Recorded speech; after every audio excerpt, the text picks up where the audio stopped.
Hello dear students, आज हम आगे चर्चा करते हैं। हम लोग इस समय क्लास 12 के न्यूमेरिकल्स भौतिक विज्ञान के पहले चैप्टर के न्यूमेरिकल्स कुमार मित्तल के बुक से लगा रहे हैं। इस समय हम लोग 5 क्वेश्चन इससे पहले लगा चुके थे। आज हम लोग देखेंगे 6वां, 7वां और 8वां, उसके बाद 9वां और 10वां क्वेश्चन देखेंगे। ठीक है, तो आपसे उम्मीद करते हैं कि आप इससे पहले वाला लेक्चर आप देख लिए होंगे, जिनमें आपको सारे टॉपिक समझ में अवश्य आए होंगे, जितने भी न्यूमेरिकल्स बताए गए थे। अगर आज आपके लिए नया होगा तो आपसे आग्रह ये है कि पुराना वीडियो हमारे प्लेलिस्ट में जाकर देख सकते हैं, तब आप इसको देखिए। ठीक है, तो ज़्यादा देर बात ना करते हुए हम लोग स्टार्ट करते हैं। Question number 6। बस आप लोग कॉपी पेन लेकर साथ बैठिए, जो कुछ बताया जाए आप उसको अच्छे से नोट करते जाइए। और ये न्यूमेरिकल से एक बार में नहीं आएगा, ठीक है, यहाँ पर समझ जाएंगे, लेकिन अगर आप इसका रिवीजन नहीं करेंगे बार बार तो ऐसा होगा कि 1-2 दिन बाद आप इसको भूल जाएंगे। ठीक है, तो न्यूमेरिकल्स होता है, टोटल मैथ होती है इसमें, तो आपको बार बार इसको क्या करना पड़ेगा, रिवीजन करना पड़ेगा। ठीक है, स्टार्ट करते हैं। क्वेश्चन नंबर 6 क्या कह रहा है इसमें,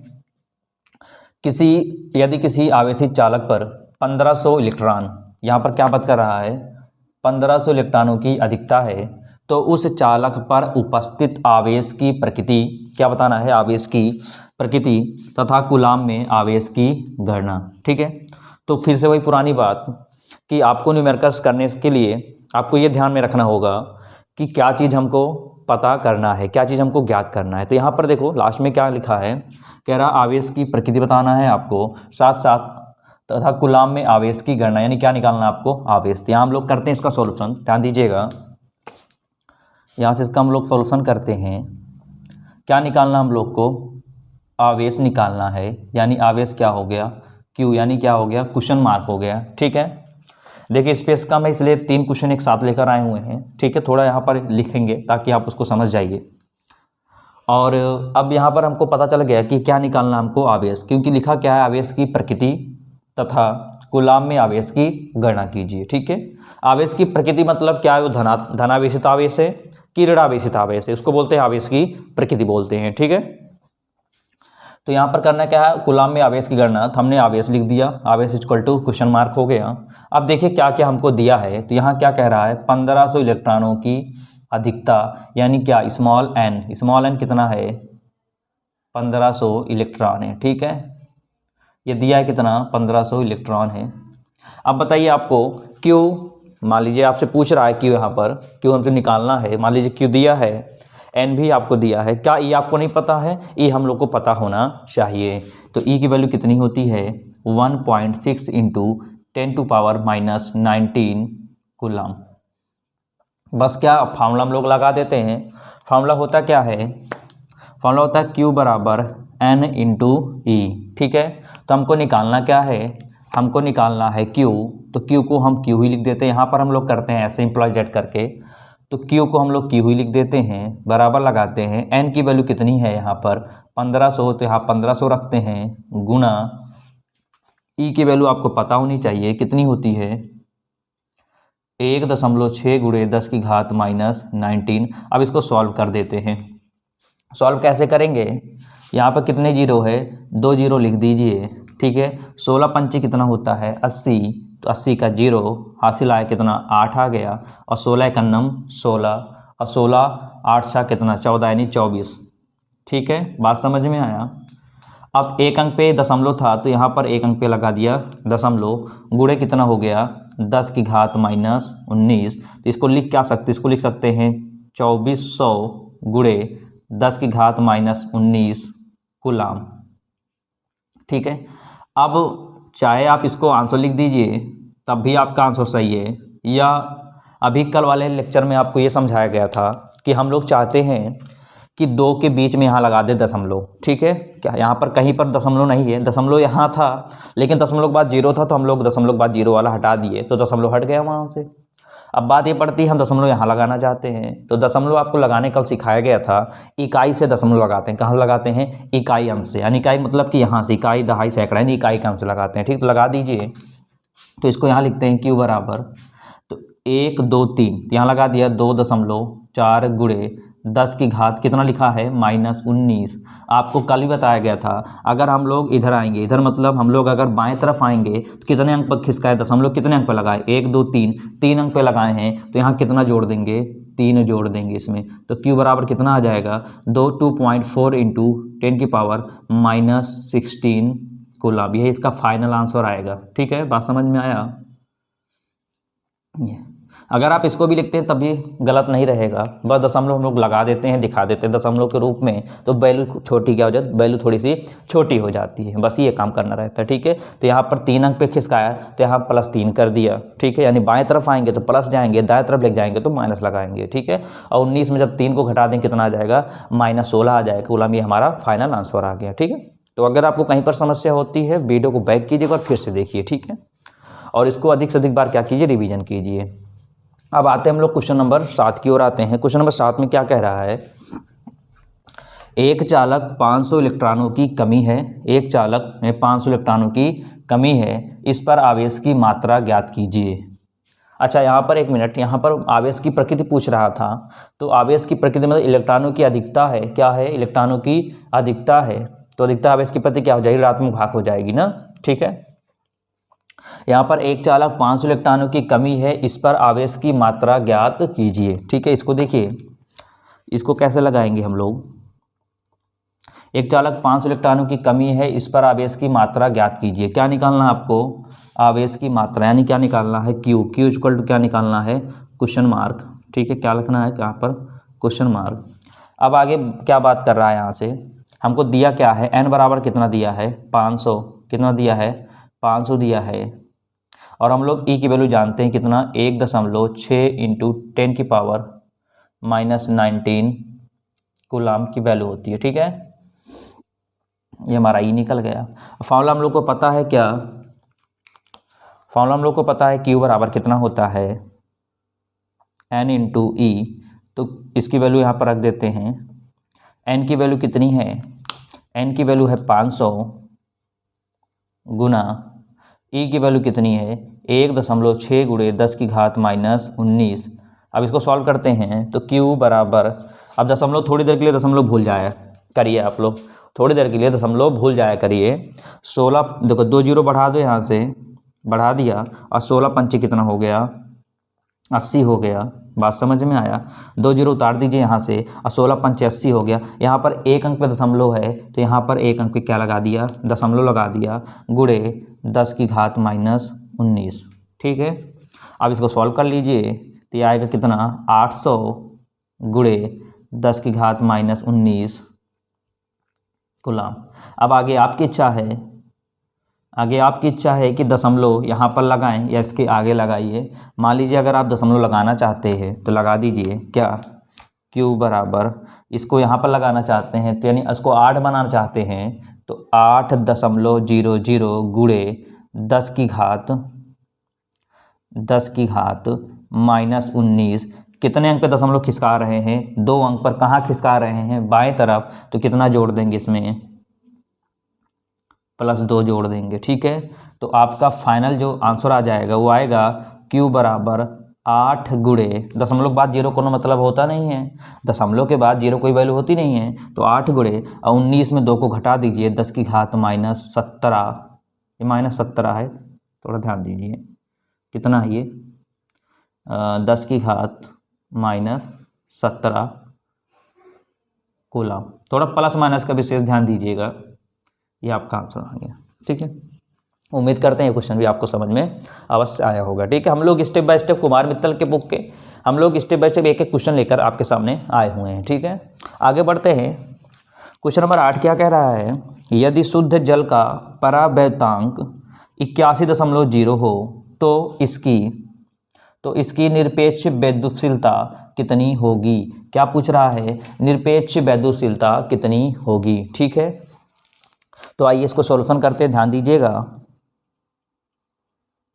यहाँ पर क्या हमसे पूछ रहा है, निरपेक्ष वैद्युतशीलता पूछ रहा है। क्या पूछ रहा है, निरपेक्ष वैद्युतशीलता। तो निरपेक्ष वैद्युतशीलता को हम लोग डिनोट करते हैं, निरपेक्ष वैद्युतशीलता को लोग डिनोट करते हैं कितना, एफ साइलेंट से। किस करते हैं, एफ साइलेंट। ठीक है, नॉट नहीं, केवल एफ साइलेंट से करते हैं, यानी बनता नहीं ई की तरह छोटा सा बनता है, यानी क्वेश्चन मार्क हो गया। ठीक है, और क्या क्या दिया है, शुद्ध जल का परावैद्यांक। तो परावैद्यांक हम लोग डिनोट करते हैं के से, किससे करते हैं, के से। परावैद्यांक को हम लोग किससे डिनोट करते हैं, के से। कितना दिया है, 81.0। अब आपको ये चीज़ निकालना है कि पता है, तो आपको एक वैल्यू हमेशा पता होनी चाहिए, किसकी, एफ सालिन नॉट की होती है 8.85 गुणे 10 की घात -12 coulomb square newton meter square. ठीक है, आपको ये वैल्यू हमेशा पता होना चाहिए। ठीक है, तो देखिए आप लोग जब बुक देखो, सबसे अच्छी आपकी जो गुरु होती है वो आपकी किताबें होती हैं। जब आप किताब उठाओगे, किताब को ओपन करोगे, किताब के फ्रंट पेज पर, न्यूमेरिकल शुरू होने से पहले किताब के फ्रंट पेज पर किसकी कितनी वैल्यू होती है वो चीज़ आपको दिया रहता है, तो वहाँ से आप वो वैल्यू निकाल सकते हैं। ठीक है, नहीं तो अगर आपको नहीं समझ में आता कहाँ से वैल्यू आती है, तो कल वाले लेक्चर में हम सबसे पहले यहाँ पर वैल्यू लिख देंगे, आप वहाँ से वैल्यू को कॉपी कर लीजिएगा, यानी लिख लीजिएगा, वहाँ समझ में आ जाए। उसमें आपके बुक में दिया होगा इलेक्ट्रॉन पर आवेश कितना होता है, प्रोटॉन का आवेश कितना होता है, प्रोटॉन का द्रव्यमान कितना होता है, एप्सिलॉन नॉट की वैल्यू कितनी होती है, यहाँ पर ई की वैल्यू कितनी होती है, सब कुछ वहाँ पर दिया रहता है। ठीक है, तो यहाँ पर एप्सिलॉन की जो वैल्यू होती है वो 8.85 गुणे 10 की घात -12 कूलम स्क्वायर प्रति न्यूटन मीटर स्क्वायर होता है। ठीक है, अब यहाँ तक तो बात समझ में आ गया। आप लोग एक रिलेशन पढ़े होंगे, आप लोग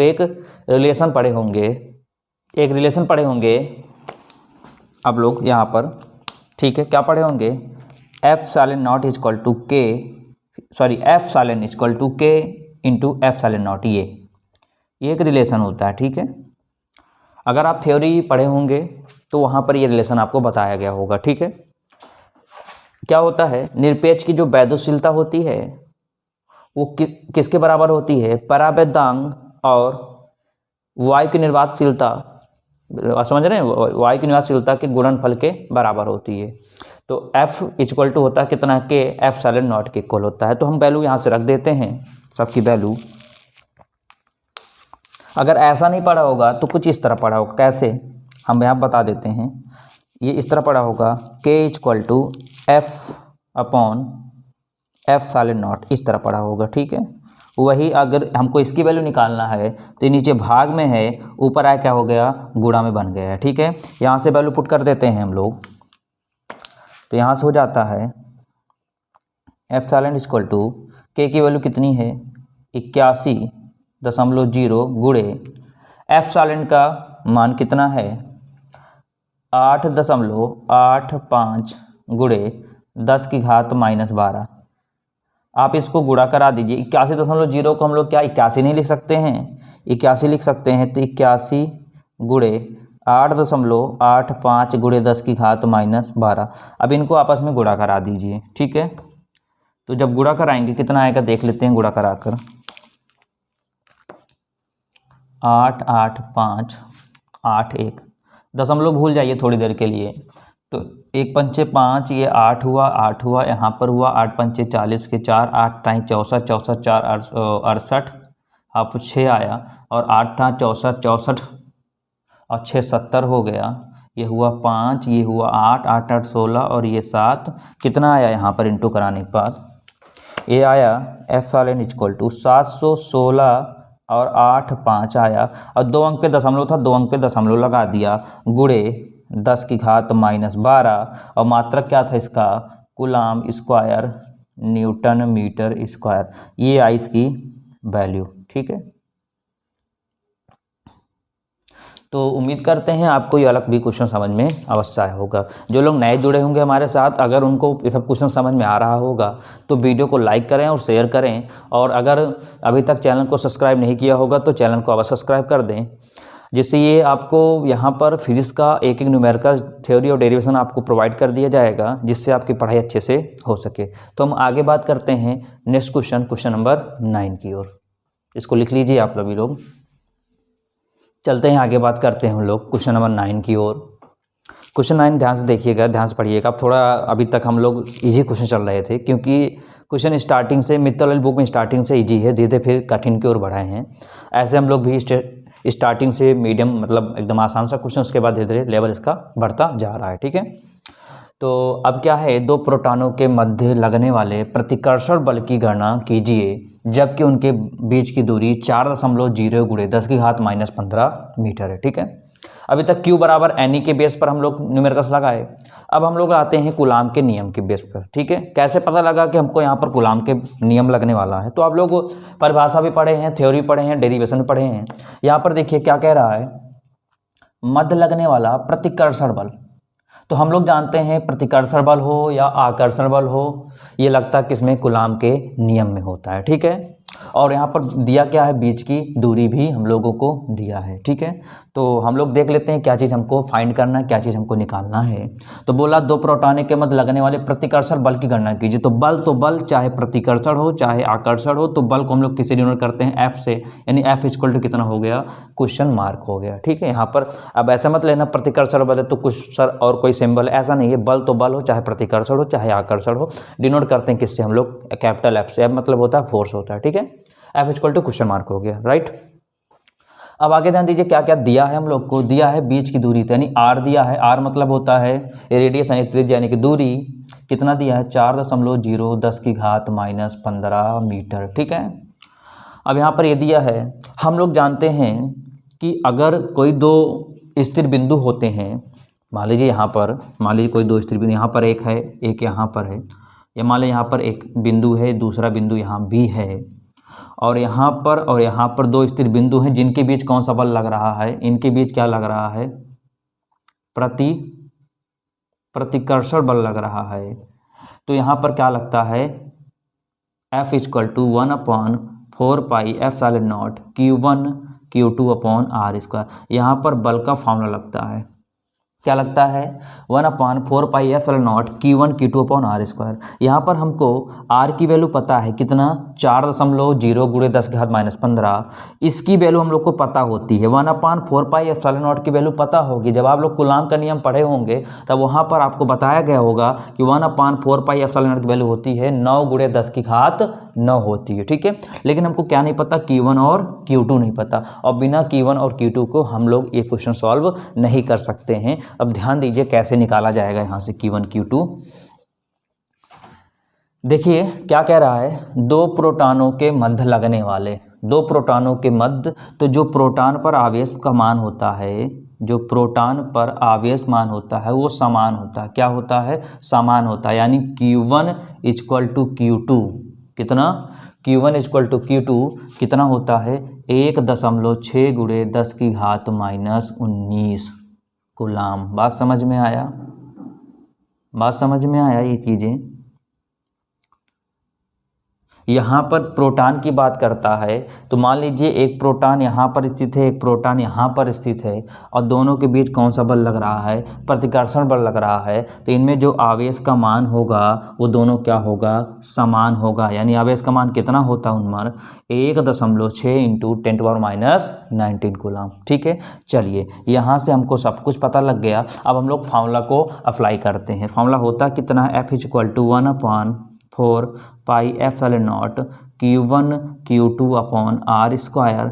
इसकी वैल्यू कितनी होती है, इसकी वैल्यू 9 × 10⁹ इंटू Q1 कितना है, 1.6 × 10⁻⁻19 गुणे Q2 कितना है, 1.6 × 10⁻⁻19 अपॉन R की वैल्यू कितनी है, 4.0 × 10⁻⁻15 और गुना 4.0 × 10⁻⁻15।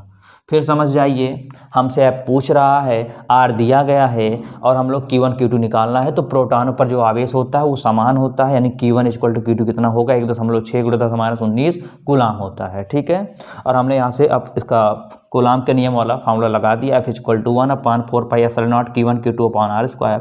इसकी वैल्यू होती है 9 × 10⁹ Q1 Q2 को मान रख दिया गया। यहाँ पर दो बार क्यों लगाया गया है, यहाँ पर तो R तो एक ही बार लिखा गया, क्योंकि यहाँ लगा क्या है, घात 2। घात 2 का मतलब ये होता है कि इनको हम दो बार लिख सकते हैं। ठीक है, चलिए इनको सॉल्व कर देते हैं हम लोग। देखिए यहाँ पर 0.0 का कोई मतलब नहीं है, इसको हटा देते हैं, यहाँ पर भी कोई मतलब नहीं, हटा देते हैं। ठीक है, यहाँ तक बात समझ में आया। इसको काट दीजिए तो कितना आ जाएगा, 0.4 आ जाएगा, 4 चौको 16, यहाँ पर कितना आ जाएगा, 4 चौको 16।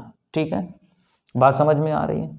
नहीं, अगर आप नहीं चाहते हो दशमलव आप लगाना चाहते हो लगा लीजिए। चलिए इसको हम आपको दशमलव लगा कर सिखा देते हैं। ठीक है, दशमलव मत हटाइए। चलिए इसको थोड़ा सा रख देते हैं आपके, ताकि आपको दिक्कत ना हो दशमलव हटाने में। आपको दशमलव वाला सिखा दिया जाता है। चलिए कितना था यहाँ से, यहाँ 1.6 था, यहाँ पर 1.6 था, यहाँ पर 4.0 था, यहाँ पर 4.0 था। ठीक है, बात समझे? आप देखिए थोड़ा कलर चेंज करते हैं यहाँ से।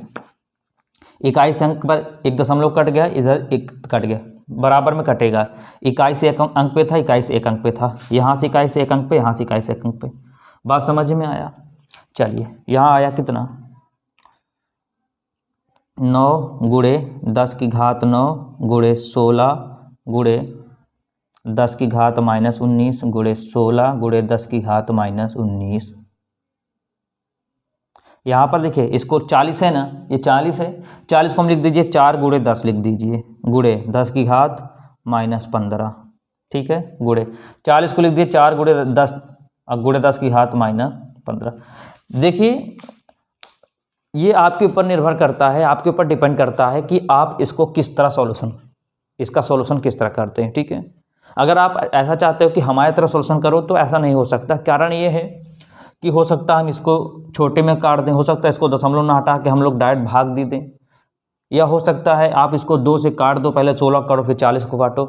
तो आपके ऊपर निर्भर करता है। बस हमारा कॉन्सेप्ट ये होता है, हमारा बेस ये सब होता है कि हम किस क्वेश्चन पर कौन सा फॉर्मूला अप्लाई कर सकते हैं, ये चीज़ आपको समझाने का हमारा अधिकार होता है। ठीक है, अब आप उसको किस तरह सॉल्व करते हैं वो आपके निर्भर करता है। ठीक है, तो यहाँ देखिए हम लोग क्या करेंगे, 4 से काटें, 4 चौको 16 और 4 चौको 16।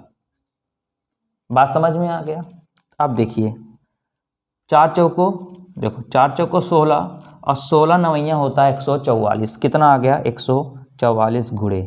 अब बचा क्या, 10 की घात 9 गुणे 10 की घात -19 गुणे 10 की घात -19। नीचे क्या बच गया आपका, यहाँ पर एक 10, यहाँ पर एक 10, 10 दाम 100 और 100 को लिख सकते हैं 10 की घात 2, लिख सकते हैं 10 दाम, देखिए 10 10 हो गया, 10 दाम 100 और 100 को लिख सकते हैं 10 की घात 2 और 10 की घात -15 गुणे 10 की घात -15।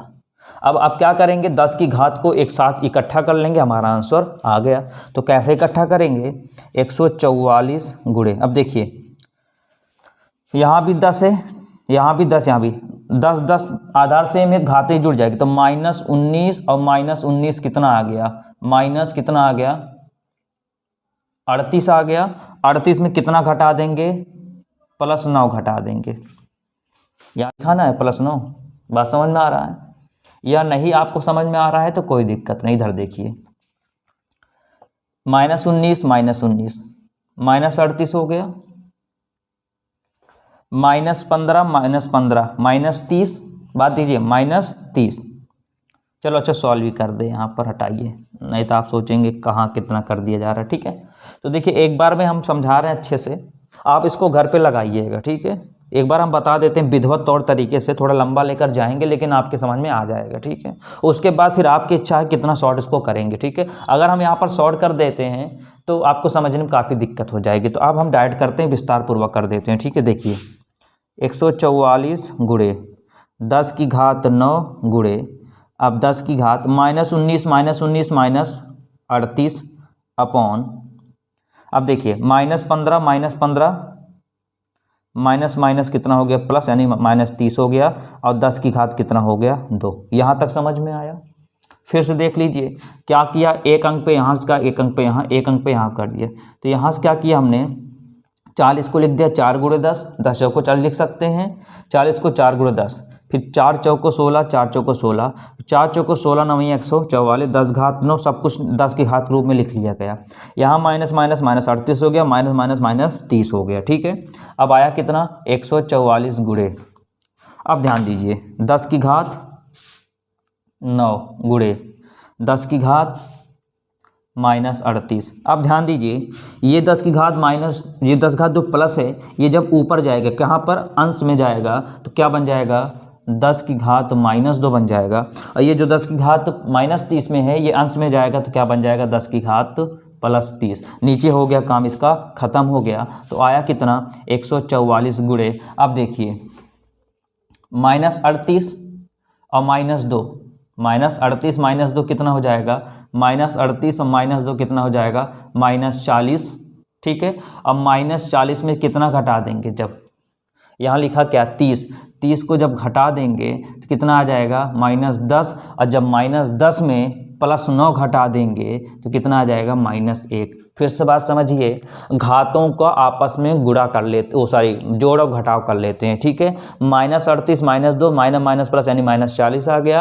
अब -40 में जब +30 घटाएंगे तो -10 आएगा।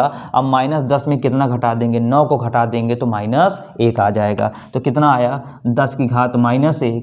और आपको पता है माइनस को हमको क्या बनाना है, प्लस बनाना है। या एक काम करते ये हैं कि 10 घात माइनस नीचे भेज देते हैं तो क्या बन जाएगा 10 की घात +1 बन जाएगा, यानी 144/10। और 10 से जब भाग देंगे 144 को कितना आ जाएगा, बात समझ में आ रहा है। यहाँ से कितना आ जाएगा 14.4 न्यूटन। बात समझ में आया। इतना लंबा ये जानबूझकर लेकर गया ताकि आपको समझ में आ जाए। ठीक है, नहीं तो हम यहीं से इसको छोटा हम लोग कर सकते थे। बस एक बार समझ में आ जाना चाहिए कि घातों का आपस में जुड़ा और वो जोड़ और घटाव कैसे हम लोग करते हैं। ठीक है, तो हमारा आया कितना, एफ का मान कितना आ गया 14.4 न्यूटन।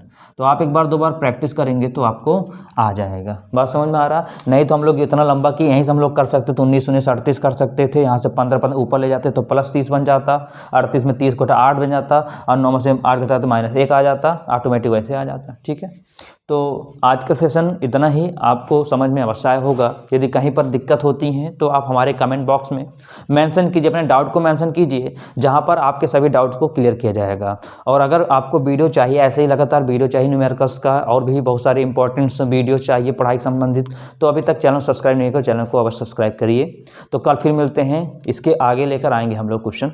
तब के लिए गुड बाय।